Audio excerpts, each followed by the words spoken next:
जय श्री राम। हिंदू फेस्टिवल्स में आप सभी का स्वागत है। आज मैं आपके लिए लेकर आई हूँ अहोई अष्टमी व्रत का महत्व। अहोई अष्टमी व्रत पूजन विधि। अहोई अष्टमी कार्तिक कृष्णाष्टमी को अहोई माता का व्रत किया जाता है। इस व्रत को पहली संतान होने के पश्चात प्रारंभ किया जाता है। संतान युक्त स्त्रियां इस दिन व्रत रखती है। सायंकाल को अष्टमी अहोई की पुतली रंग भर कर बनाएं। उस पुतली के पास सेई तथा सेई के बच्चों के चित्र भी बनाएं, अथवा आजकल बाजार में उपलब्ध अहोई अष्टमी का चित्र भी लाकर दीवार पर लगाकर उसका भी पूजन कर सूर्यास्त के पश्चात अहोई माता का पूजन करने से पहले पृथ्वी को शुद्ध कर चौक पूर कर एक लोटे में जल भर कर पाटे पर कलश रख कर चांदी की अहोई, जिसे शाहू भी कहते हैं, उसमें चांदी के दाने बनवा लें जिसे गले में पहन सकें। अहोई माता की रोली चावल दूध व भात से पूजा करें। जल से भरे लोटे पर साटियाँ बना लें। 7 दाने गेहूँ लेकर अहोई माता की कहानी सुने। कहानी सुनने के बाद गले में पहन लें। जो बायना निकाले वो सासू जी को पाँव लग कर दे देवें। इसके बाद चंद्रमा को अर्घ्य देकर स्वयं भोजन करें। दीपावली के बाद कोई शुभ दिन देखकर अहोई की माला को गले से उतार कर उसको गुड़ का भोग लगाकर जल के छींटे देकर अपनी तिजोरी में रख लें। हर साल जितनी संतान हो उतने मोती बढ़ाती जाएं और जितने बच्चों का विवाह करती जाएं मोती डालते जाएं। ऐसा करने से अहोई माता प्रसन्न होकर संतान को दीर्घायु करके घर में नित्य नए मंगल करती है। उस दिन दान पुण्य का विशेष महत्व है।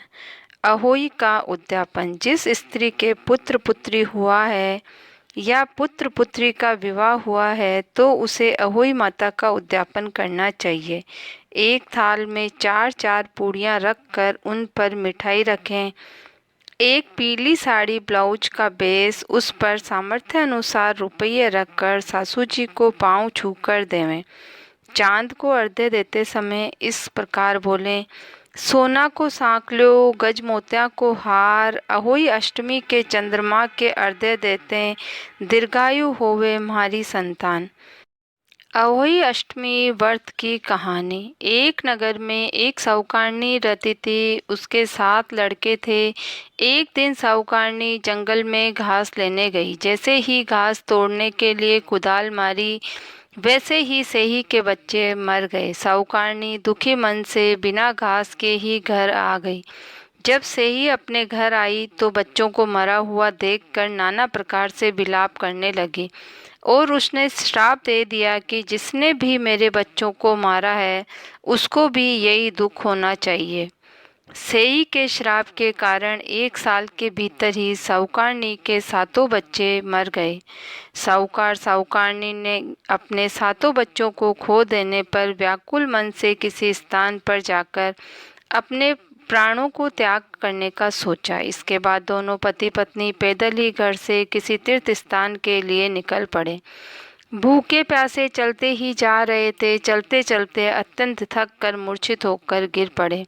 अनजाने में हुए पाप का विचार कर दया निदान भगवान ने उनको मृत्यु से बचाने के लिए उनके पापों का अंत करने वाला अहोई अष्टमी का व्रत विधान से आकाशवाणी के द्वारा करने को कहा।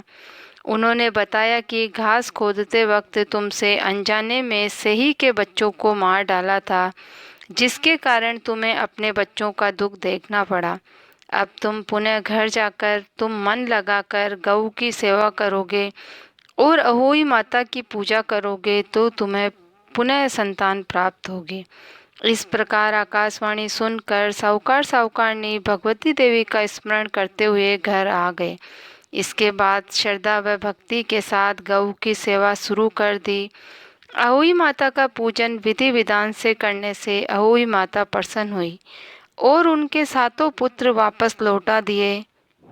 7 पुत्रों व अगणित पौत्रों के सुख से नाना प्रकार के सुखों को भोग कर स्वर्ग को चले गए। जय बोलो अहोई माता की जय।